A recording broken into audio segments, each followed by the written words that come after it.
À partir d'un travail réalisé en classe, nous vous invitons à découvrir certaines caractéristiques du process BIM.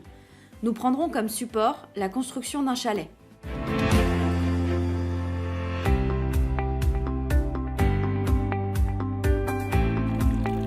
En premier lieu, il convient de schématiser de manière logique la construction dans le générateur de structure.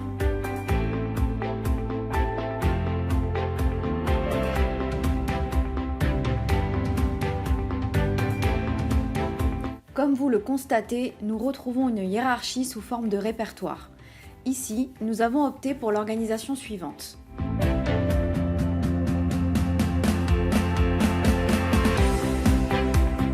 Cette organisation est fondamentale car vous la retrouverez en cas d'export IFC sur la plateforme collaborative ou sur un viewer.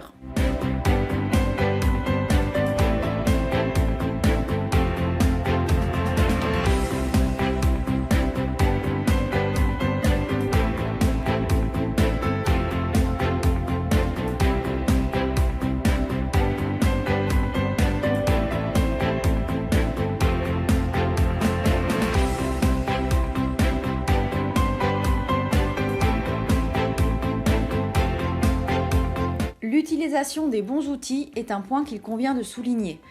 L'ouvrage doit être réalisé avec les fonctions BIM dédiées, murs, poteaux, poutres, etc.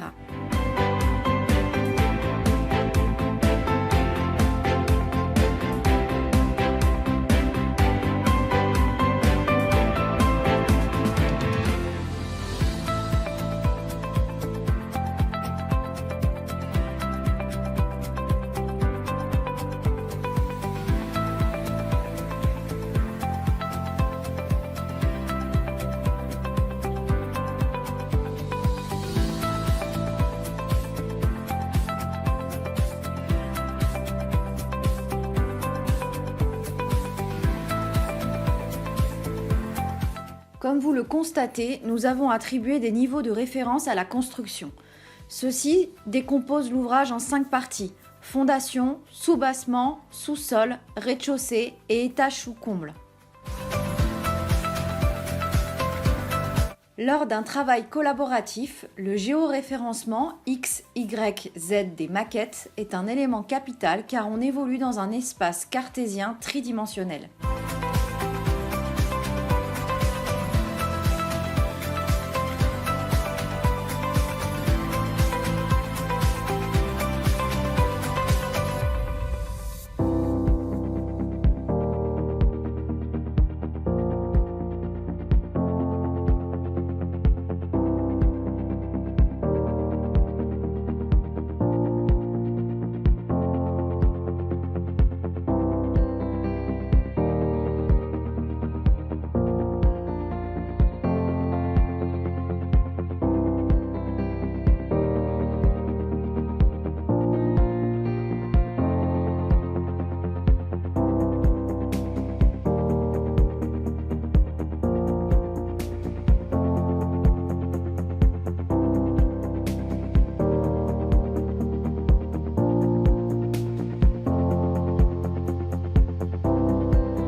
Les coordonnées d'origine pour chaque intervenant dans le projet doivent être précisées dans la convention BIM. En cas de non-respect, des discordances pourraient apparaître.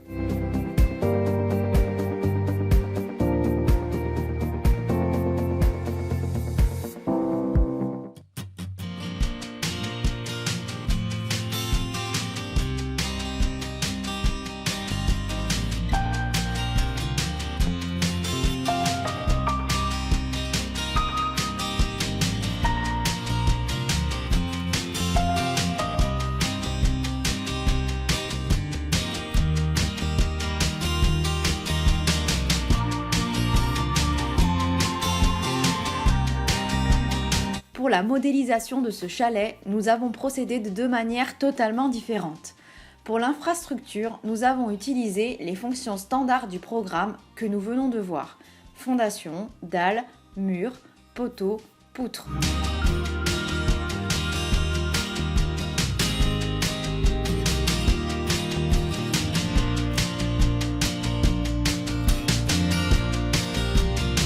La superstructure, qui est tout en bois, a été réalisée presque exclusivement avec le module de charpente et surtout le modeleur 3D. En effet, comme vous le constatez, il y a de nombreuses découpes et des assemblages complexes. Le choix de la méthodologie est primordial et représentera un gain de temps.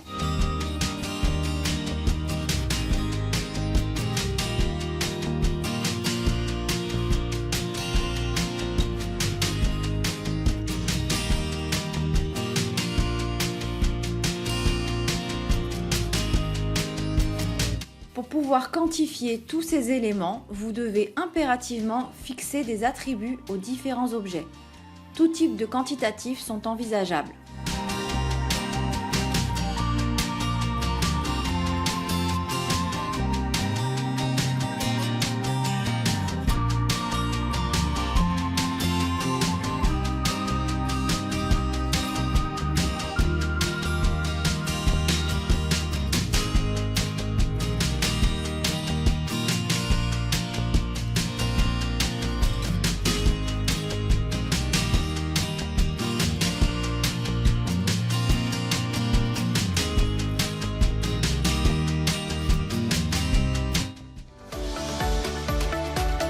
Le BIM va s'imposer à la planète entière et surtout à tous les corps d'État liés au métier de la construction. L'apport de ce nouveau processus est considérable et nous n'en connaissons pas encore les contours. Nous n'en sommes qu'au début, de nouveaux outils encore plus performants émergent régulièrement. Il ne faut pas avoir peur du BIM. Le BIM n'est pas réservé uniquement à des experts du numérique comme on pourrait le croire. Il faut surtout avoir de solides connaissances dans la mise en œuvre des produits et des techniques de réalisation. Alors si vous débutez dans le BIM, n'hésitez pas, foncez.